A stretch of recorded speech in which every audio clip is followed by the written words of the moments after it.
Hey, and welcome back to JBC English Learning Academy. My name is Laura, and I'm here to guide you on your journey to clear, confident, and natural English. If you truly love Jesus, like the video, subscribe to the channel, keep watching the video believing in Jesus, you will learn something good, and comment to let us know what you are watching. Your support truly helps this channel grow. Alright, take a deep breath, relax, and let's begin today's session. Let me start with a simple moment. Imagine this. You're standing in a room. People are sitting in front of you. They're quiet. They're waiting. All eyes are on you. Your heart starts to beat fast. Your hands feel cold. Your mouth feels dry. You want to speak, but the words stay stuck inside your chest. This moment feels heavy. It feels scary. And you ask yourself a simple question. Why is it so hard to speak in public? Welcome to JBC English Learning Academy, and this is a long, calm, friendly story about how to speak confidently in public in English, step by step, like a storyteller, with emotion, clarity, and flow. Stay with me and listen slowly, because this story is also your story. Many English learners believe that confidence is something you are born with. They think confident speakers are special people, loud people, strong people, people with perfect English. But that is not true. Confidence is not loud. Confidence is calm. Confidence is not fast.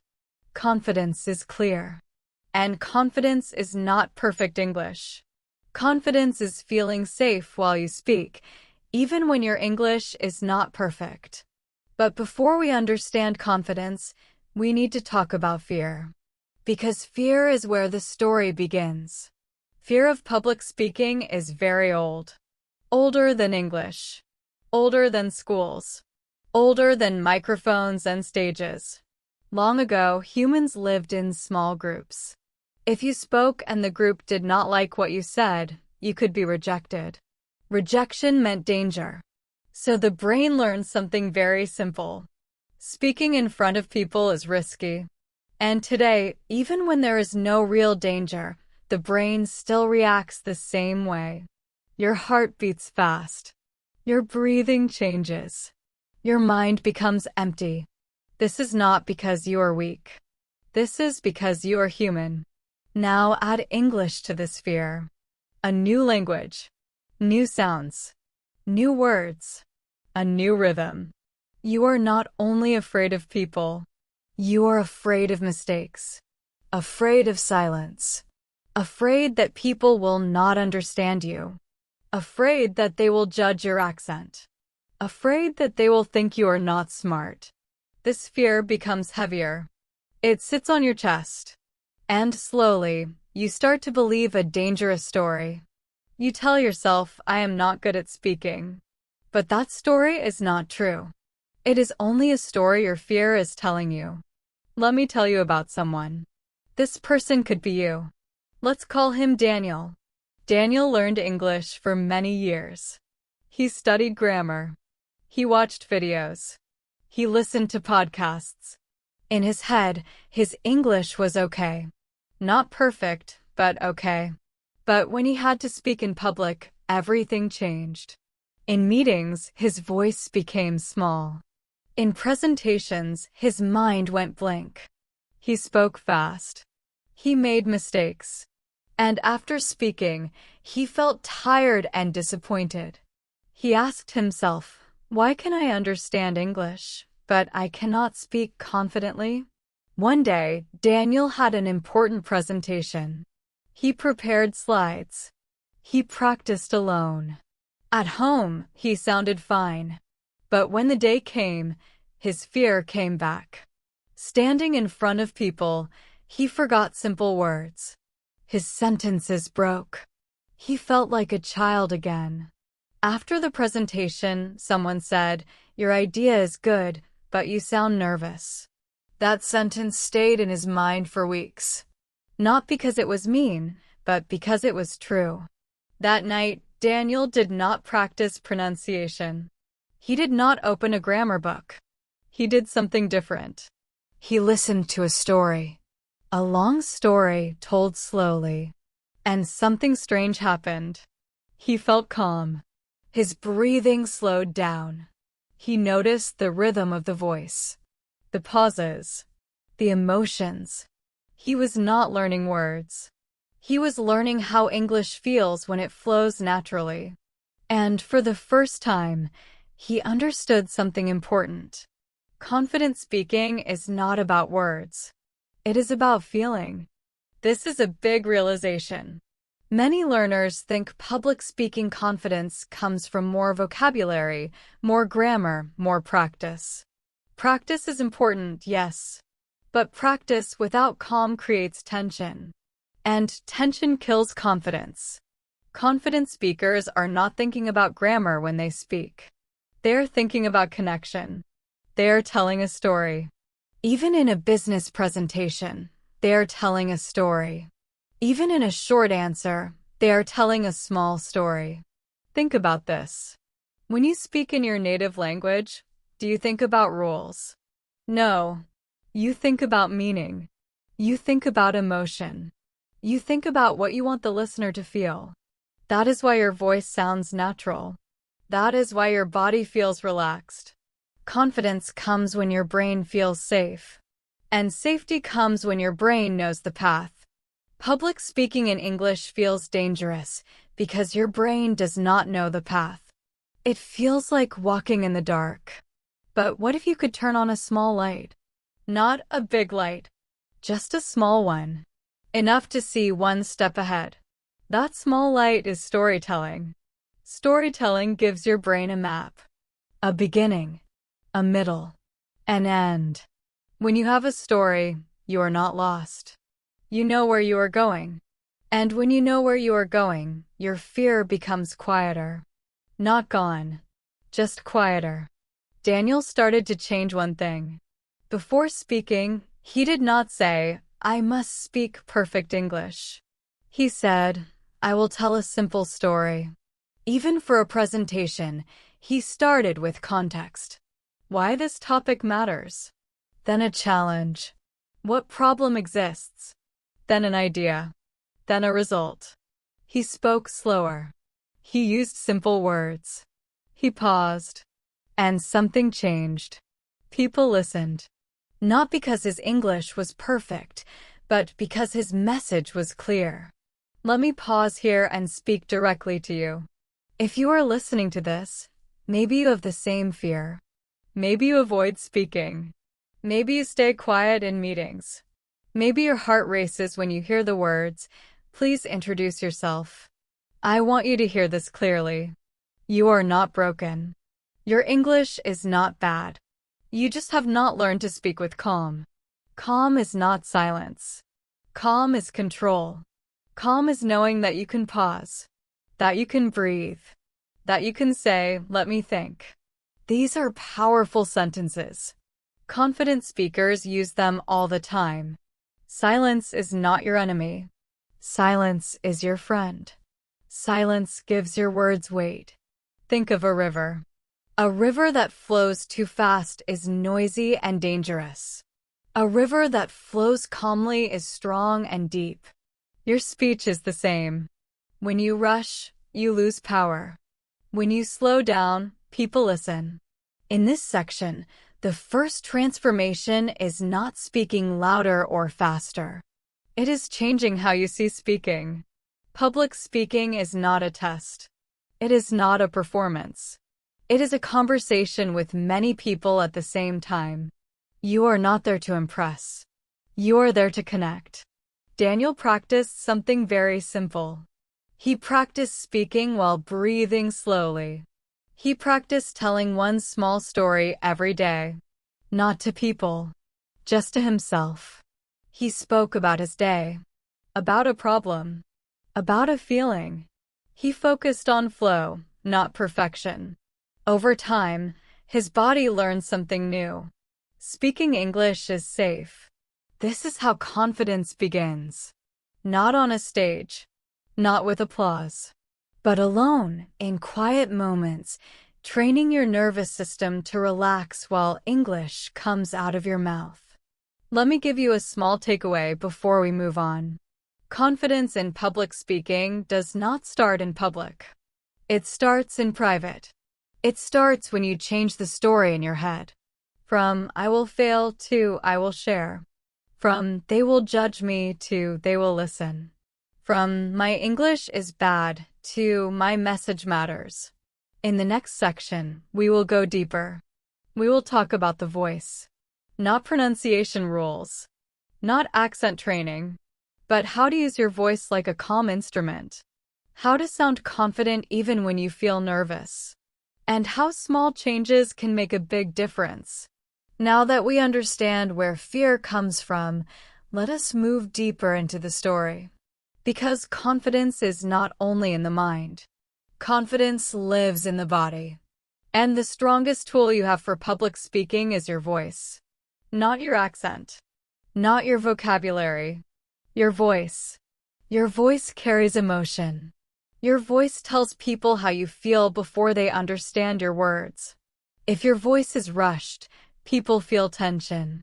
If your voice is calm, people feel safe. And when people feel safe, they listen. Let me ask you something gently. When you feel nervous, what happens to your voice? For many learners, the voice becomes higher, faster, softer. Words fall on top of each other. There are no pauses, no space. The speaker is trying to escape the moment. This is natural. This is the body trying to protect itself. But a confident voice does the opposite. It stays. It slows down. It takes space. Daniel noticed this about himself. When he listened to recordings of his presentations, he felt uncomfortable. Not because of grammar mistakes, but because his voice sounded tight, like he was holding his breath. He realized something important. He was speaking from his throat, not from his body. So he decided to change one thing. He decided to learn how to sound calm, even when he felt nervous. This change did not start with English practice. It started with breathing. Deep breathing is not a relaxation trick. It is a communication tool. When you breathe deeply, your voice becomes lower, slower, more stable. People trust low, calm voices. This is not culture. This is human nature. Babies calm down when they hear slow, deep sounds. Adults are the same. Daniel practiced a simple habit. Before speaking, he breathed in through his nose for 4 seconds. Then he breathed out through his mouth for 6 seconds. He did this 3 times. Nothing magical. But it sent a message to his brain. I am safe. And when the brain feels safe, the voice follows. Then he worked on pace. Pace means speed. Many English learners believe fast speech sounds fluent.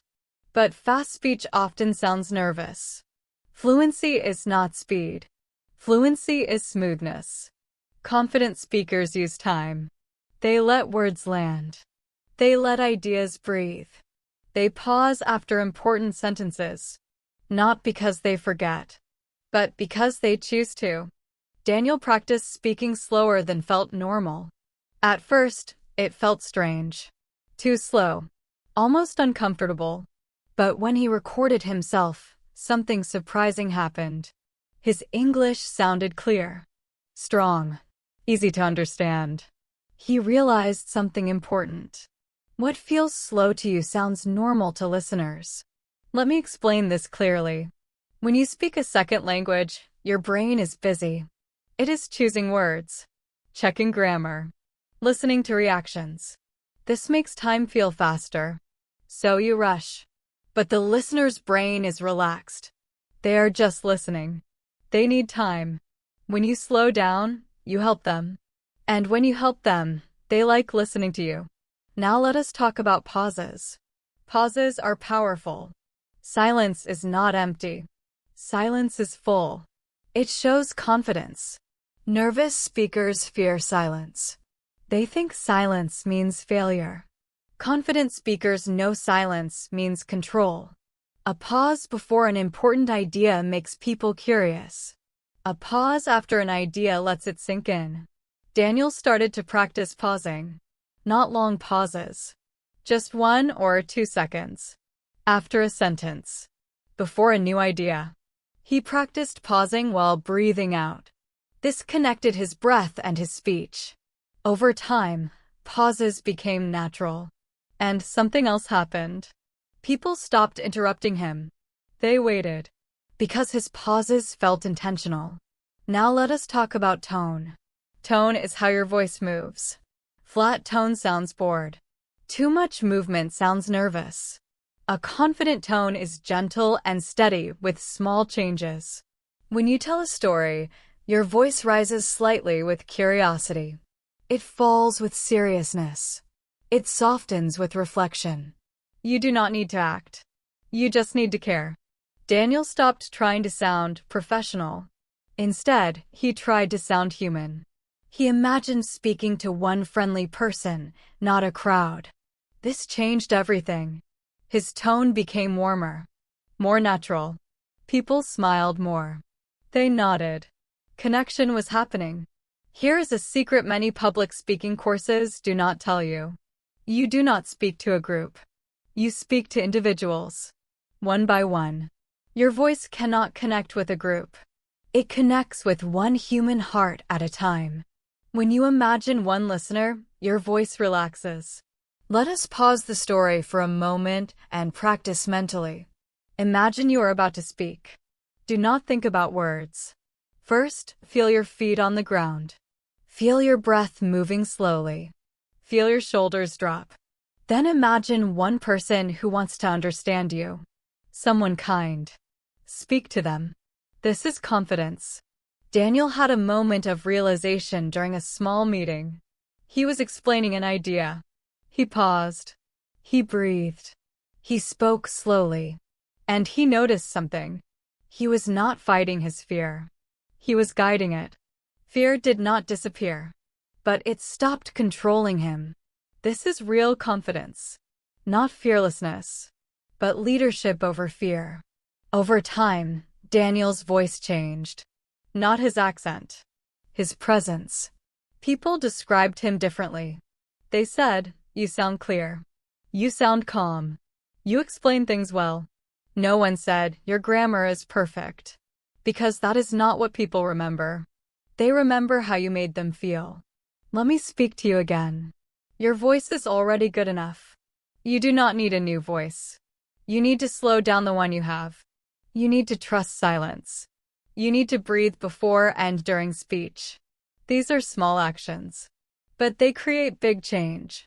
Public speaking confidence grows when your body learns a new habit. Calm breathing, slow pace, gentle tone. This becomes automatic with practice. Not hard practice. Kind practice. Here is your takeaway from this section. Confidence is not in the words. It is in the space between words. The breath before a sentence. The pause after an idea. The calm tone that says, "I am here and I am not in a hurry." In the next section, we will talk about structure. How to organize your thoughts so your mind does not go blank. How to always know what to say next. And how storytelling gives you a safe path even in difficult speaking situations. Now that your voice is calmer and your body feels safer, we move to the next challenge. The empty mind. This is one of the biggest fears in public speaking. You start speaking, and suddenly your mind goes blank. You forget what comes next. Your heart jumps. You panic. And you think, everyone can see that I don't know what to say. But let me tell you something gently and clearly. A blank mind is not a language problem. It is a structure problem. When the mind does not know the path, it freezes. This happens in any language. But in English, the fear becomes stronger. That is why confident speakers always have a structure. Not a script to memorize. Not full sentences in their head. But a simple shape. A beginning. A middle. an end. This shape gives the brain safety. It says, you know where you are going. Daniel learned this the hard way. During one presentation, he spoke clearly at the beginning. Then someone asked a question. A simple question. But it was not in his plan. His structure broke. His mind panicked. He answered quickly. Too quickly. His words became messy. And he felt that familiar feeling again. Loss of control. After that day, Daniel decided to stop memorizing sentences. Instead, he learned to organize ideas like stories. Because stories are natural. The brain loves stories. Stories have order. And when you follow that order, your mind stays awake and focused. Let me share the simplest speaking structure in the world. It is so simple that many people ignore it. But it works in any situation. First, context. Second, point. Third, meaning. Context answers, why are we talking about this? The point answers, what is the main idea? Meaning answers, why does this matter? Daniel practiced this structure every day. When he talked about work, he gave context. When he shared an idea, he made one clear point. Then he explained why it mattered. He did not rush. He did not add extra ideas. He trusted the structure. Something interesting happened. Even when he forgot a word, he did not panic. Because he knew where he was in the structure. He could explain the idea in another way. Structure gave him freedom. Now let us make this even simpler. Think of a story shape. Beginning, middle, end. In the beginning, you set the scene. In the middle, you talk about a problem or change. In the end, you share a result or lesson. This is not only for stories. This is for opinions, explanations, answers, and presentations. When someone asks you a question in public, you do not need to answer immediately. You can take one breath, one pause, and think, where is my beginning? This pause is powerful. It shows thoughtfulness. It shows control. Daniel started using short opening sentences. Let me give you some background. Here is the main idea. Why this is important is, these sentences are not weak. They're strong tools. They guide the listener. They guide your mind. Let me tell you about a moment when this changed everything for him. Daniel was asked to speak at a small event. Not a big stage. Just a room with people. He was nervous. But he prepared one thing. Not slides. Not full notes. He prepared 3 ideas. Beginning, middle, end. That was it. When he stood up, his heart beat fast. But his mind was clear. He started with context. He spoke slowly. He paused. Then he moved to the challenge. He explained it simply. Then he shared the lesson. He ended calmly. When he finished, there was silence. Then applause. Not loud, but real. After that talk, someone said something important to him. They said, "You are easy to follow." This is one of the best compliments a speaker can receive. Not, "You're smart." Not, "Your English is perfect." But, "You're easy to follow." Ease is confidence. Clarity is confidence. When people understand you easily, they feel relaxed. And when they feel relaxed, they trust you. Now I want you to imagine something. Imagine you are walking in a forest. Without a path, you feel lost. You feel afraid. With a path, you feel calm. Even if the forest is dark, the path guides you. Structure is your path. It does not limit you. It frees you. Many English learners overthink public speaking. They think they need advanced words to sound confident. But advanced words without structure confuse listeners. Simple words with clear structure sound powerful. Daniel stopped trying to sound impressive. He focused on being understood. This changed his mindset. His goal was no longer speak perfect English. His goal became help people understand one idea. This goal is achievable. This goal reduces fear. Let me slow down here and speak directly to you again. You do not need to remember everything. You only need to remember what comes next. Beginning, middle, end, or context, point, meaning. Choose one structure and use it everywhere. With practice, it becomes automatic. Here is another important realization. When you use structure, you can recover from mistakes. If you say the wrong word, you can rephrase. If you forget a sentence, you can summarize. Structure gives you a way back. Public speaking confidence grows when you trust that you will not get lost. And you trust that by having a simple map in your mind. Let me give you the takeaway for this section. Your mind goes blank when it feels unsafe. Structure makes it feel safe. Do not memorize sentences. Organize ideas. Speak in story shapes. This is how confident speakers always know what to say next. In the next section, we will talk about something emotional. The fear of judgment.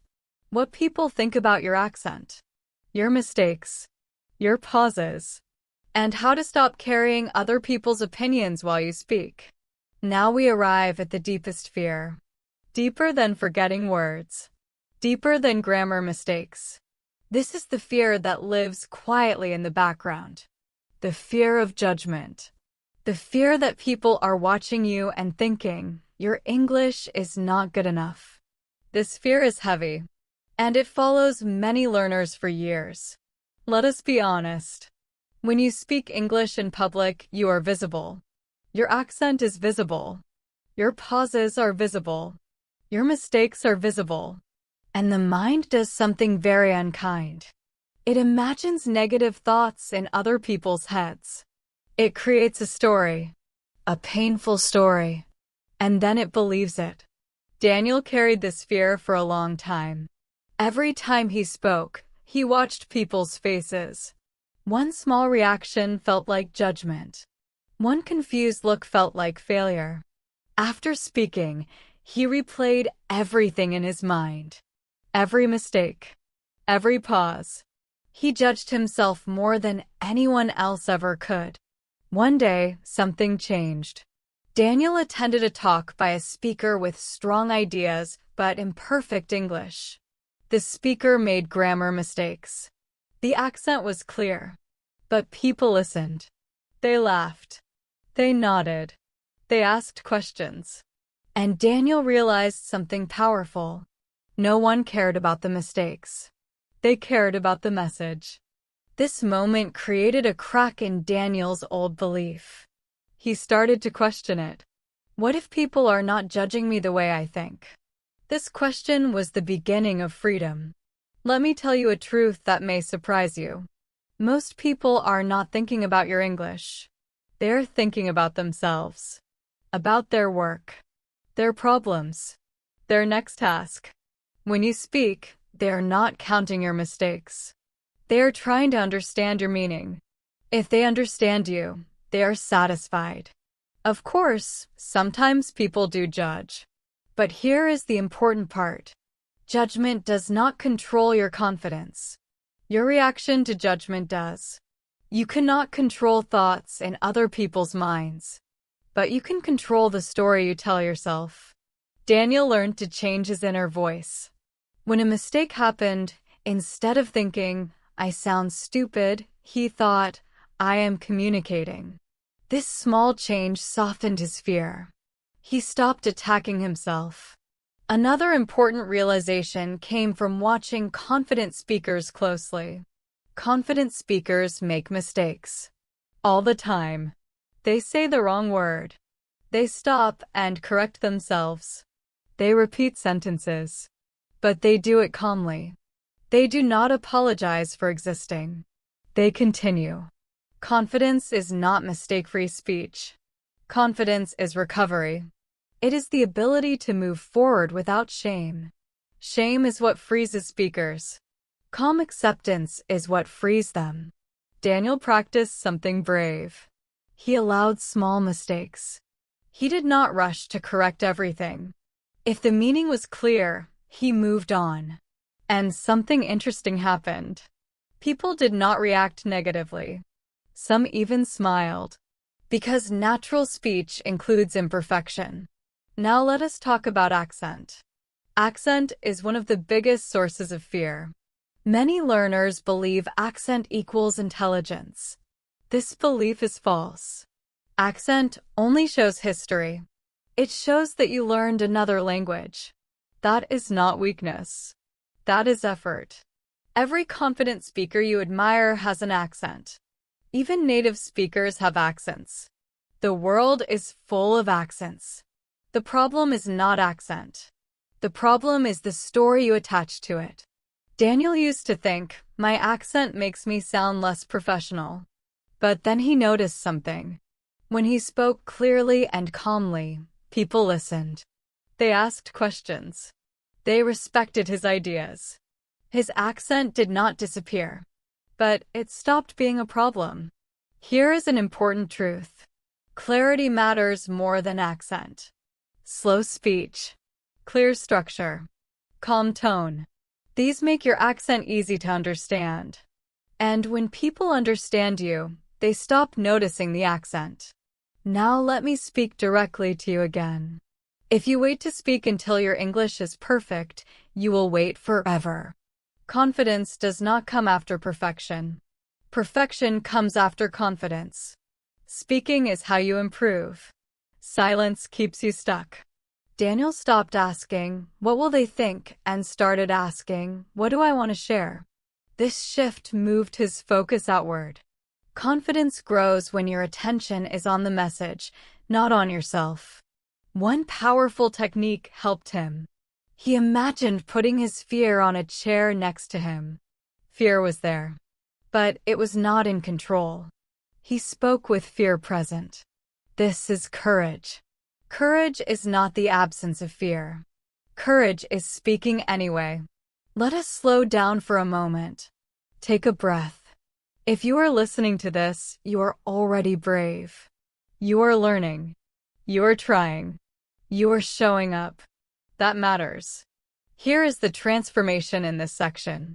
When you stop judging yourself, other people's judgment loses power. When you accept imperfection, your voice relaxes. When your voice relaxes, confidence appears naturally. Let me give you the takeaway. People do not need perfect English from you. They need honesty, clarity, calm. Your job is not to impress. Your job is to communicate. And communication is always imperfect. That is okay. In the next and final section, we will bring everything together. We will talk about daily habits, how to practice speaking confidence in real life, and how to become a calm English storyteller one day at a time. Now we come to the final part of the story. Not the end, but a new beginning. By now, you understand something important. Confidence in public speaking is not a single skill. It is a combination of calm, voice, structure, and self-trust. And the good news is this. All of these can be practiced gently every day in real life. Daniel did not become confident overnight. There was no magic moment. No big applause that changed everything forever. Instead, confidence grew quietly, slowly, like a plant, watered every day with small habits. The first habit was speaking daily, not in public, not on a stage, just speaking, out loud, alone. Daniel talked about his day, about a problem, about an idea. He spoke slowly. He paused. He focused on flow, not perfection. This trained his mouth and his brain to work together calmly. The second habit was listening like a storyteller. Daniel listened to long English stories, calm voices, clear pacing, natural emotion. He did not listen to learn words. He listened to feel rhythm. He copied the speed, the pauses, the tone. Over time, This rhythm entered his own speech. The third habit was simple reflection. After speaking, Daniel did not criticize himself. He asked gentle questions. Was my message clear? Did I stay calm? What went well? This built confidence. Harsh judgment destroys growth. Kind reflection builds it. Slowly, something changed inside him. Speaking English stopped feeling like danger. It started feeling normal. Sometimes even enjoyable. He was no longer trying to be perfect. He was trying to be present. Daniel also learned how to prepare without stress. Before any public speaking moment, he prepared 3 things only. 1 beginning, 1 middle, 1 end. He did not memorize sentences. He trusted himself to find words in the moment. This trust was powerful. Let me tell you about his biggest test. Daniel was invited to speak in front of a large group. Larger than ever before. Old fear returned. But this time, something was different. He knew what to do. He stood still. He breathed slowly. He paused before speaking. He started with context. He spoke like he was telling a story to one person. His voice was calm. Not loud. Not fast. Calm. Did he make mistakes? Yes. Did his accent disappear? No. But he stayed present. He stayed connected. And when he finished, people remembered his message, not his mistakes. After that day, Daniel understood something deeply. Confidence is not something you put on. It is something you allow. When you stop fighting yourself, your natural confidence comes out. Now let me bring this story back to you. You do not need to wait. You do not need permission. You do not need perfect English. You can start today, right now, with 1 sentence, spoken slowly, with breath, with meaning. Public speaking confidence is not about being fearless. It is about being friendly with your fear, walking with it, not letting it lead. Remember these truths. Your voice is already good enough. Silence is powerful. Simple structure creates safety. Mistakes are part of communication. Your message matters. If you want to speak confidently in public, speak like a storyteller. Storytellers do not rush. They guide. They connect. They care about the listener. When you care, confidence follows. At JBC English Learning Academy, our goal is simple: to help you feel calm, clear, and confident in English. Not by pushing you, but by walking with you, one slow step at a time. So the next time you stand in front of people, remember this story. Remember Daniel. Remember your breath. Remember that you are not performing. You are sharing. Take a pause. Look at one person. And begin.